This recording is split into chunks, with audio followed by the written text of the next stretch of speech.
Welcome to the Human Conversation podcast with Jules White, the real dragon slayer, author and entrepreneur's sales coach. Tune in weekly for human conversation about business and sales. Enjoy business expert interviews, educational episodes, and virtual cuppas with entrepreneur business owners. So grab yourself a cuppa and enjoy. Here is your host, Jules White.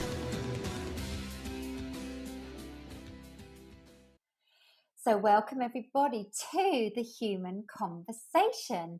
I've got a wonderful lady with me today called Sarah Townsend.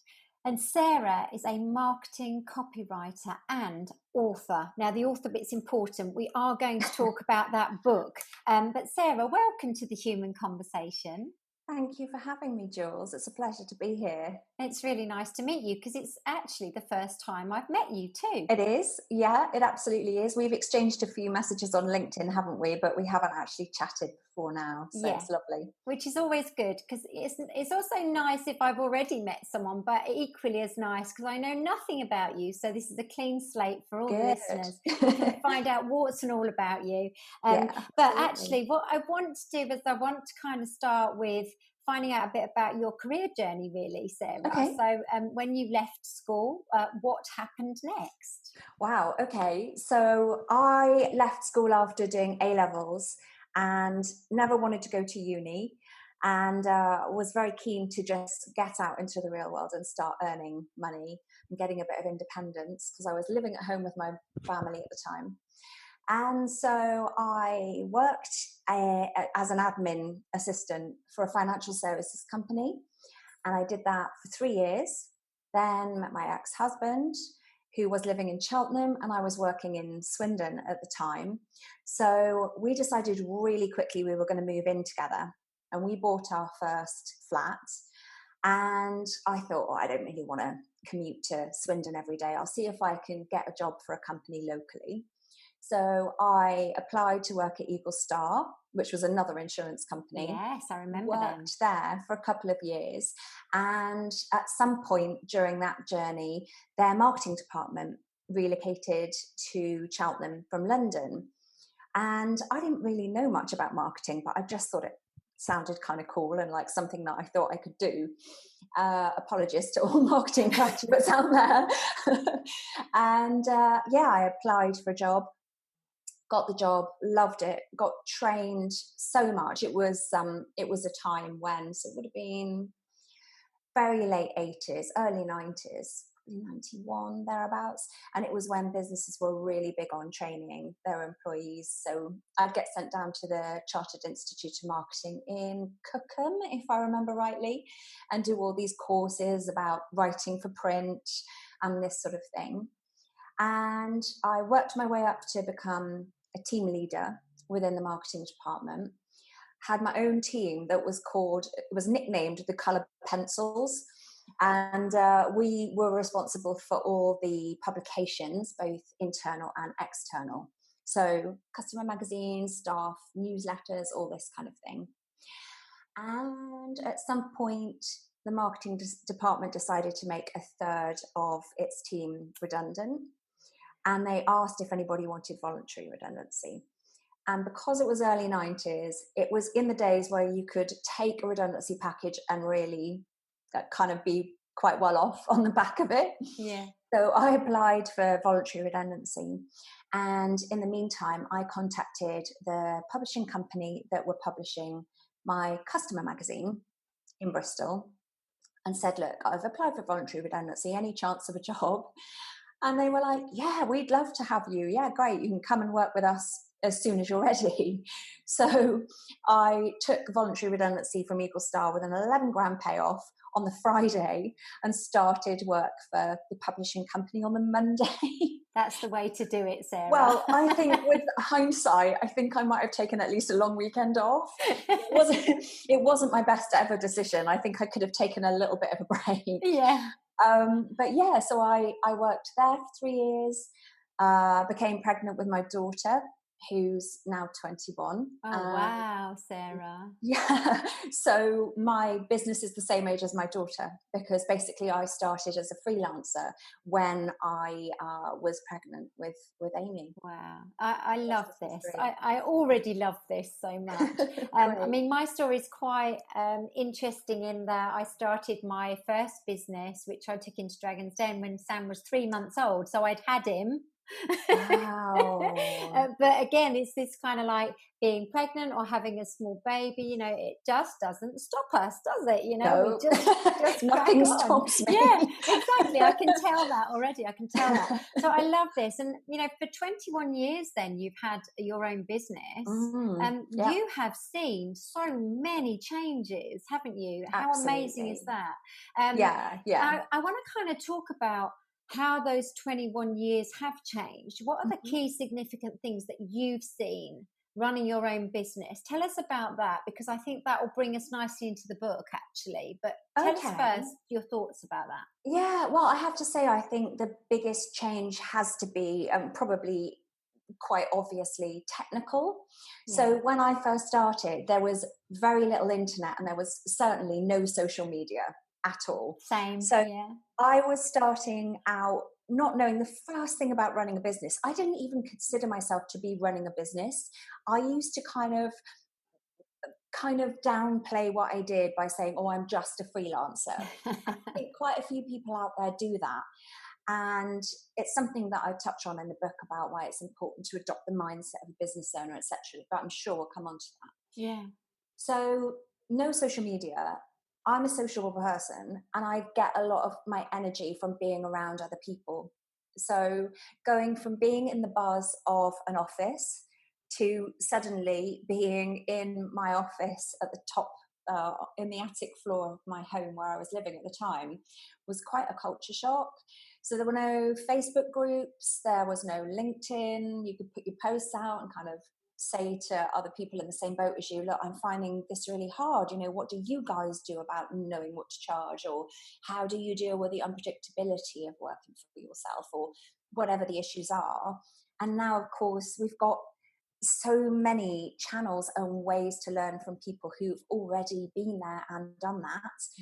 And I think now it's in a lot of ways much easier for people who are starting out on their freelance journey. At the same time, I wonder if some of those people feel it's harder, because it does often seem as if we're all operating in a really crowded marketplace, because we're all aware of one another and what we're all doing. So it's difficult, I think, not to compare yourself to other people using social media. So pros and cons. Yeah, no, definitely. And I love what you're talking about here, because I experienced the same when I started Truly Madly Baby. That was 2005. It was probably a bit later than you started. Yeah. But the same scenario. There was no social media. There was hardly any internet that we were really using properly. Absolutely. In fact, I think the business I did was through forums on websites. So because I was attracting mums, that was my ideal audience. So it was forums on websites, you know, the chat rooms basically. I remember. Which were great and effective. But yes, imagine the knowledge you now reap and the communities you now become part of with social media. However, here's the thing, Sarah, I want to ask you, do you feel like, yes, I agree, it's crowded and it feels like maybe it's quite saturated markets that you're sitting in because of social media. But how about the whole millions of pieces of advice? Which ones do you follow? Do you feel like that can become an issue as well? Yeah, I've had feedback from people. Actually, yesterday, somebody who was in the process of reading my book, she tagged me and half a dozen others in on a post saying, look, I've just started going freelance. What would be your one key piece of advice? And it's a really difficult thing to narrow down, because, you know, I got 21 years of advice to share. And also I noticed that quite a few people who responded to her question were saying, oh, be careful what advice you follow, because there are a lot of people out there who they are seemingly very generous with their advice, but it's sort of a big hook to pull you in to their way of doing things and to get them enrolled in your very expensive coaching program or whatever. So I think ask the people who you do trust. And which is obviously what I think it was Helen yesterday in her post. That's the way to do it, is to kind of look at the people out there who seem to have credibility for being generous with their advice and trustworthy with their advice. And don't so much with the comparison to what everybody else is doing, because everybody is on their own journey and everybody is at their own different stage of their own journey. So I think it's really important to remember that what you see on social media is, and I read this somewhere and it just really resonated, what you see on social media is people's external lives. It's the edited highlights that they want you to see. Whereas the deep down, the self-doubt, the anxiety and the insecurity and all the fears that come with running your own business, they're your internal life. So don't compare other people's external life to your internal life, because you're bound to feel like you're not doing as well as everybody else. It's inevitable. It's a great piece of advice. I call it comparatinitis. We are so hooked up on what everyone else is doing. And obviously, you know, on my posts and in my world, I talk about your UHP, so your unique human proposition, which is what makes you beautifully unique. And so I'm quite passionate about all of that. So if anything, I want somebody to just feel very unique. I don't want them to feel like anyone else, you know. Absolutely. So it's quite interesting, isn't it? So 21 years, Sarah, of running your own business. And were you writing at that point? Was it copywriting? Was it marketing consultancy? What did your business look like back then? It was a real baby business back then, because I was juggling learning to be a new mum. I didn't know the first thing about being a parent, and I kind of felt like I wasn't very good at it. I was not somebody who kind of grew up.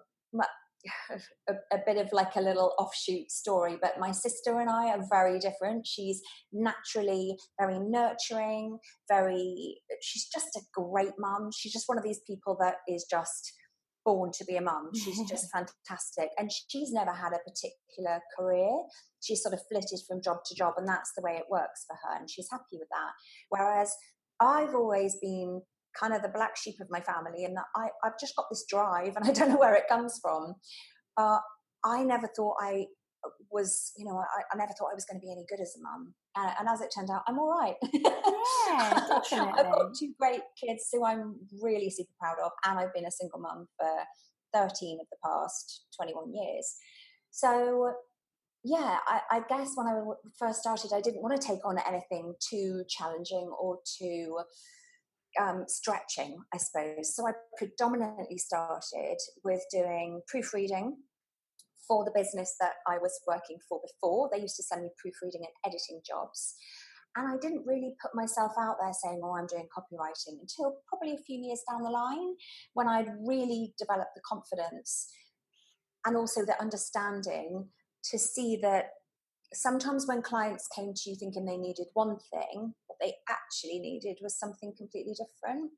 So I'd get people sending me documents saying, well, how much would you charge to proofread this? And I'd say, it's not really ready for proofreading. It could be so much better. So that was when I started sort of doing more copy refreshes, which is still something I do a lot of to this day.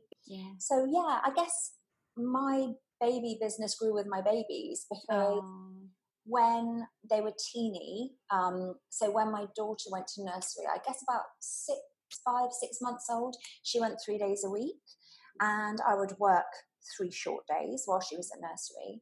And then the time that I had with her, I was more refreshed, I was more sort of stimulated because I had something that was mentally stimulating me, and then I was more kind of emotionally available for her. So yeah, it worked really well. And we're so aligned, actually. I'm listening to your story, I'm thinking we really have actually travelled very similar journeys, because with so my Truly Madly Baby journey was all about me needing to do something as well as be mum, but really wanting to be mum. so there was that balance you talked about earlier. Absolutely. And then creating a party plan model meant I could give mums the same thing, so that they could work, run their own little business, but equally still be mum, so that. And I think that was really important back when my baby was tiny, as you've just said. But then on from that, I think what's happened for me, just as driven as you, I needed to continue to be driven, have goals, have aims and succeed in life. That was my whole ethos, if you like. I feel like you sound similar to that. I've been a single mum for 11 years. Oh, wow. But only to one. You've got two. Yeah, I've got two. Yeah. So did you have a boy or a girl as your second baby then? My second is a boy. I've got Amy and George. So you've got one of each. So your George is what, 18? He's 18 in September. Amazing. Can't quite believe it. So he's just about to go into year 13 doing his A-levels. They're very different, my two, but it's great. Yeah, so it's amazing. I think, there's a lot to be said for the fact that you've been a mum, a single mum, and you've been running a business. Awesome. Really awesome. Yeah. So I love that we've met for that reason, and I'm sure our listeners are already feeling inspired. Just to finish off a little bit about your work, and then I want to talk about your book. Yeah, okay. Your work, do you work with specific industries, or how does it work for you, Sarah? No, I don't. I made a decision really early on that I didn't want to niche. If I was going to niche in anything, it was going to be financial services, because that was very much my background. And in a nutshell, I didn't want to niche in financial services. I thought I would get quite tired quite quickly of writing about the cost of delay on pensions and why you should choose the right car insurance. So so I always say that my niche is making complicated messages simple. Just lately, I'm trying to only work with businesses that I feel are really cause-driven. So, for example, if they can tell their story in a way that gives me goosebumps, that's usually a decider. I kind of come off the phone and I feel energized. And again, there's a section on this in the book. I kind of describe it using Marie Kondo's catchphrase as finding the clients who spark joy. Yeah. So the people that you really want to work with, who inspire you, who make you feel like your day has been really worthwhile. And I guess at the moment, that's kind of my niche, working for businesses with a cause. And that doesn't necessarily mean sustainable, ethical businesses, although some of those are. Yeah. And I've still got original clients who I've worked with for years. My oldest client, my most long-standing client, I guess you'd say, is RTL Group, and they're Europe's biggest entertainment network. Amazing. So I've worked with them for 14 years. Yeah. Just little me in my little back office in the back of my house. Not little you at all. Not little you at all, really. Sarah. Not just a freelancer. Yeah, exactly. But I think it's really... I feel so much the same as you, in that I just feel like I connect with the clients I love working with. Yeah. It's connection. And it's usually because you share the same values, quite honestly. That's a big thing, true. I think. Yeah. I spoke to a lady this morning who may potentially become a client, and that's obviously now up to her and when and if and how. But there was definitely this lovely connection and energy just in our chat. And you just know, if she did come and say, I'd like to work with you, I would feel excited about that. Absolutely. That's the thing you're talking about, isn't it? Yeah. And the other thing I think is that niche, often what we think is that niche has to be an industry or, a specific thing. And it doesn't actually. Niche can just be the way you do something can be niche in my mind, which I think is exactly what you're talking about. So I love that. That's really great. So look, you wrote a book, Sarah. You wrote a book. And obviously this is like, I've written a book, so this is one author to another. Did you ever really set out to write the book? That's my first question. No, quite the opposite. Do you know, I spent like years, people would say to me, oh, surely you must feel you have a book in you. And I'm like, well, no, because I write for a living. Like, why would I want to spend even more time writing? However much I love it, I quite like to do other things in my spare time. So I was quite adamant that I didn't have a book in me, and I never would write a book. I had no interest, and I just don't know what changed. I really don't. I love that. I genuinely don't know what changed. It just sort of happened. It stemmed from a blog post that I wrote. It was very much, it was actually called, the original blog post was called Survival Skills for Freelancers, and then in brackets, how to go solo without going loco. And that to me just summed up perfectly really what the essence of the book was all about. And yeah, the blog post was so popular, and people were like, oh, nobody talks about this honest, heart on your sleeve, all the tough stuff, but not just the tough stuff, but the stuff that, that everybody talks about, oh, how great freelance life is, because especially when you're a parent, you can fit around school, you can be there for the school run, you never miss a sports day, you never miss a school play, all this kind of thing. But nobody really does talk about how you deal with the loneliness and the challenges on your mental health, and just the things like the unpredictability, the loneliness, the self-doubt. So I wanted to be real about it. Well, that's the word, really, isn't it? Real. That is the word I had in my head as you were speaking. Nobody talks about the reality of this whole running a business, isn't it? Exactly. So I'm excited about the book already, just for the fact of the way you've written it, which is wonderful. I'm sure it's really been well received. In fact, I know it has from some of the posts I've seen. So tell us about the book. What's it called, Sarah? So it's called Survival Skills for Freelancers. Brilliant. And it basically busts 8 of what I think are the most common myths about freelance life. And it also gives some of the foundations for how to set up, if you're new to freelance life, some of the qualities and the traits that will stand you in good stead, and some of the things that might hold you back. Some of the things about productivity, working from home, how to stay focused, how to stay motivated.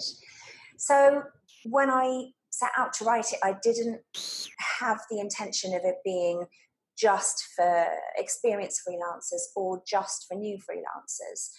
And if I'm honest, most of the reviews I'd say about the reviews are about 50-50 split. People who are just new to freelance life and haven't been self-employed before, and they're all saying, this has come to me exactly the right time. Yeah. But then I've got another huge chunk of reviews from people who are really experienced freelancers, like Tom Alberton, another copywriter. He's been a freelancer for 15 years, I think. I had one guy who is a security consultant who's been self-employed for 24 years. Another guy who's a financial advisor who's been self-employed for 25 years.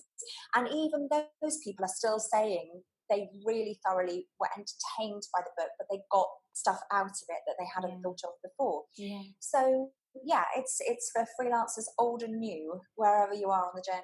Yeah, and the thing is, I think even if you have been doing this for a long time, how often do you really step outside of that business, look in from the outside in, and say, oh, am I doing this in the best way? And how do I really feel about this? Am I working with the right people? There's so many things, isn't there, that we just do and we get on with, and we don't necessarily analyse and stop to think about, do we? It's really important, I think, to stop and take stock of where you are and whether you are still on the path that you wanted to be on.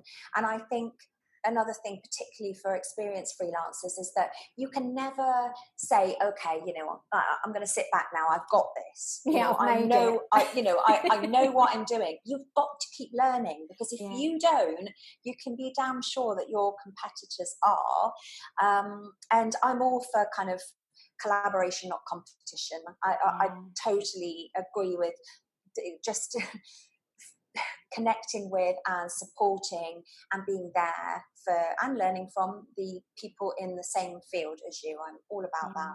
Yeah. But I do think it's a real mistake if you think you've got to a stage where, I read a book about freelancing 10 years ago, I don't need to read anymore. No, well, they do, because they need to read your book. That's the thing, isn't it? They need to read your book. So how long did it take you to write it, Sarah, out of interest?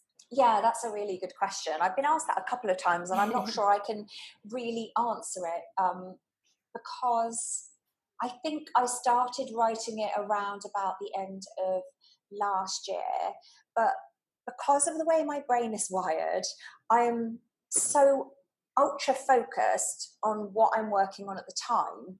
So it's not like I could kind of go, oh, hey, you know, I just did client work and then I kind of did it in my evenings and weekends, because I had to focus on getting the first draft nailed. And I would say that took probably about 6 to 8 weeks in total. But I gave myself the whole of January off client work, by the way. So I didn't bill a single cent in January because I just wanted to focus on this, because it's just the only way I know how. I wouldn't say it was a particularly healthy way of doing it, because I became like out and out obsessed with the book. It was all I could think of. And sometimes it still is, if I'm honest. Because it's, you know, I put my heart and soul into it. It's not like writing a factual book and you've had to research your topic. This book is me. So it's I'm naturally a very sensitive person, like it says in the book. Actually, I read this book called The Highly Sensitive Person, which Steve Morgan, who wrote Anti-Cell, he told me about it. And he's the same. And sometimes we exchange a couple of emails and I say, oh, this happened. This is the trials of being an HSP. HSP, I love that. Put your own little title. But I think it's lovely that you have put your heart and soul into writing this book. That will be what makes it special, in all honesty. It will be. Now, I had a very different writing journey, but that's probably because I would have to structure myself slightly different to you, you know, because we are all unique and different. Absolutely. And with me, firstly, I didn't want to write. Well, I didn't decide to write a book. It wasn't my goal. Just like you said, you know, didn't set out to be an author, but felt really passionate about, same as you, a message that I wanted people to have around sales. As you do, a message you want people to have about freelancing and running your own business. Absolutely. And that's really where my book came from. Now, the only way for me to write this book was with somebody keeping me accountable. So I had a writing coach who then we wrote monthly, basically. So I took a year to write my book. Yeah. So it was very structured. Which is more common, I think. Yeah. Very structured. Yeah, very structured, and I knew what I was writing when, although I didn't write it in the order you read it. That was the other interesting thing. Yeah, I was just going to ask you that. Yeah. Isn't it funny? All over the place. Yeah. I think it's because then you're writing in that much more real way, because you're writing about what matters at that point. You know, you've got to be into what you're writing, and I'm not a writer like you are, Sarah. So I took 12 months and it was much more structured, but same as you, wrote what I had to be writing when it was right, because I had 1 month when I just said, I'm not writing this. Everybody knows it. And my writing coach said, okay, have a month off. Because she knew, I think, that I was hitting a bit of a brick wall, but I genuinely thought people would not want to read my book. Yeah. Did you ever feel like that when you were writing your book? I'm not sure that I was aware of feeling like that. There's always this feeling of, oh, that, you know, there are other books out there on the subject, and obviously there are, but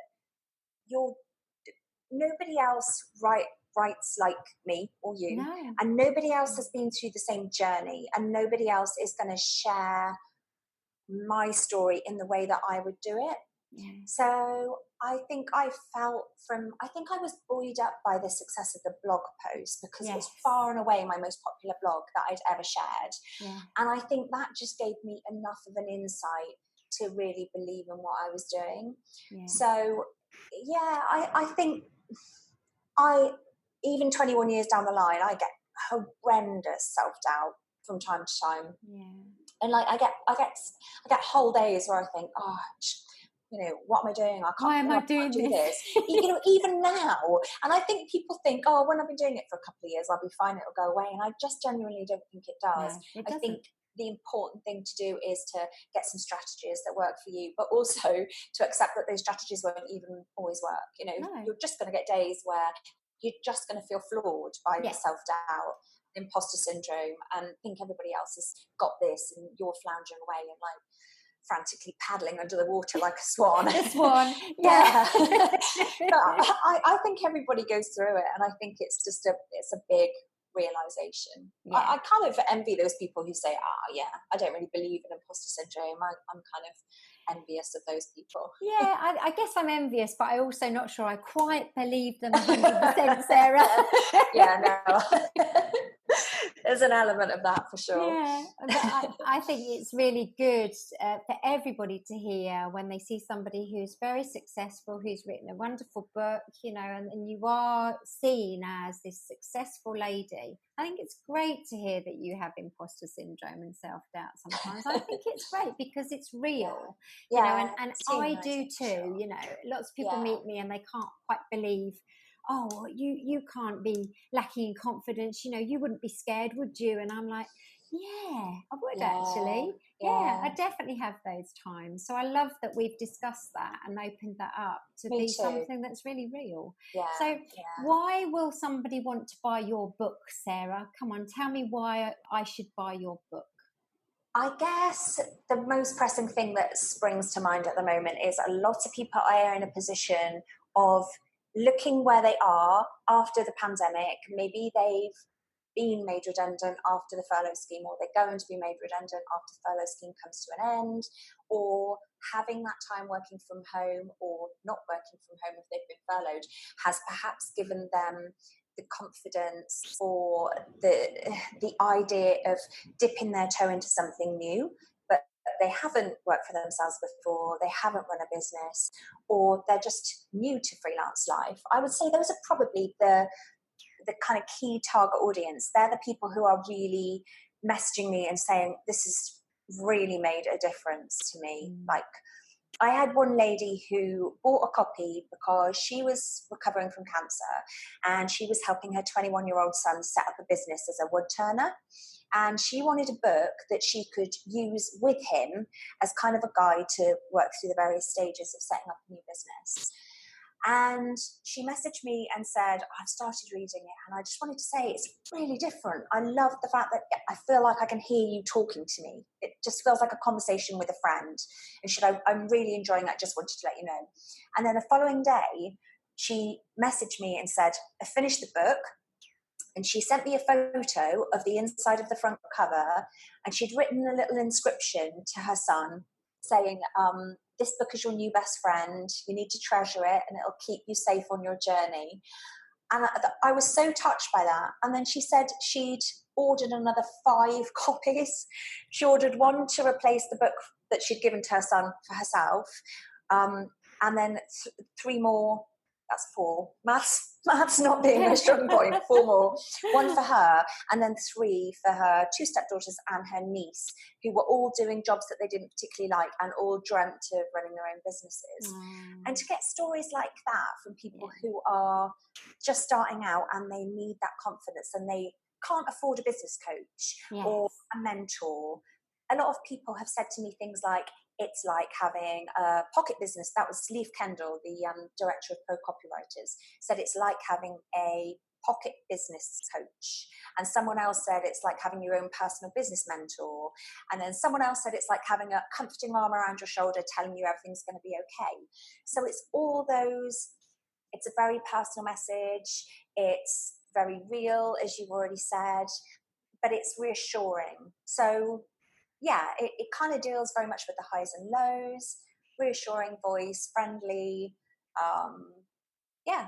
And for the person who has actually walked the walk, which is another thing that I think has huge value to all of this, is that reality comes from the fact that you have actually done this. This isn't about the theoretical and for a long side time. of things. Yeah, and for a long time. Absolutely. Yeah. There are books out there in every business subject, aren't there, where people kind of has to be experts, but it turns out they've not actually been doing it for that long. So I would actually say that anybody who wants to kind of fast track their career, their freelance career, to become successful and to maybe find themselves in a position where they can pick and choose who they work with, they can pick and choose the work they do. If you want to kind of accelerate your progress on that journey, then buy a book, because it will hopefully skip you through a lot of the mistakes that I made in the first 12 to 15 years of my own journey, and it'll get you there quicker. Yeah, that's wonderful. And so where can we get the book, Sarah? I will put links obviously into the podcast notes. Yeah, of where course. Can we get the book at the moment? It's actually only available on sale from Amazon. I do have a few preview copies that if anybody is particularly dramatically opposed to Amazon, and I have had a couple, Yeah. I will sell you one directly, but it's available in Kindle and paperback formats. Yeah. $14.95 paperback, $9.95 Kindle, and an audiobook will be coming at some point if I ever have the time to do it. So yeah it's in the pipeline. I'm glad you said that. It was one of my questions I was going to ask you, because I did do an audiobook for my book, and I did do it myself as well. And you've got your studio that you've already mentioned. Well, it's our little spare room here, but I used a proper studio to do the audiobook, but literally hired it out, and the guy did a bit of editing for me. So it was great to do it. Really hard work to do it myself. Yeah. But Sarah, if you ever do the audiobook, please make sure you read it, because it sounds like it really needs to be your voice. I hope you are going to do that. I absolutely am doing it. Yeah. Do you know what? I put a tweet out months ago and said something about, can anybody recommend a studio locally? And it was actually before lockdown, because somebody said, you shouldn't be thinking about reading your own audiobook because, and I said, well, this is different, I think, because my book is very much my personal story, and it's very, I mean, another copywriter, Dave Harlan, said, he actually did a little video testimonial the other day and said, if you've ever met Sarah or you've ever heard her speak, reading the book is like reading an audiobook. He said, because you can hear my voice coming through. Yeah. So I said this to the guy, and he said, well, surely all books are personal. I was kind of like, okay, I'm going to duck out of that conversation because I disagree quite strongly. No, I'm doing it myself. I do too. And I think when you get feedback, like, it feels like you're reading it to me. It feels like you're in the room with me, because I've been really lucky, and I've had feedback like that as well. And it means you've written it in a really special way, Sarah. And so actually I would almost tell you off, not even knowing you, if you've said to me that someone else is going to read that audio. No, nobody else is getting control over that. Jules, I'm a total control freak. I can't let anything go, even now. But you've got a beautiful voice, so it will be fabulous. So I do hope you get round to doing that, because there's a lot of people do love that audio book as well, aren't they? So I've really loved catching up with you. There's a couple of things before I go that I'd like to just cover. The first thing is, if anyone wants to connect with you, with a view to maybe even working with you, how do they do that, Sarah? I would say, in terms of social media, I'm probably most active on LinkedIn and Twitter. Feel free to connect with me, but if you do find me through Jules' podcast, do drop me a little note just so I know where you've come from, because I always like to have that little personal connection.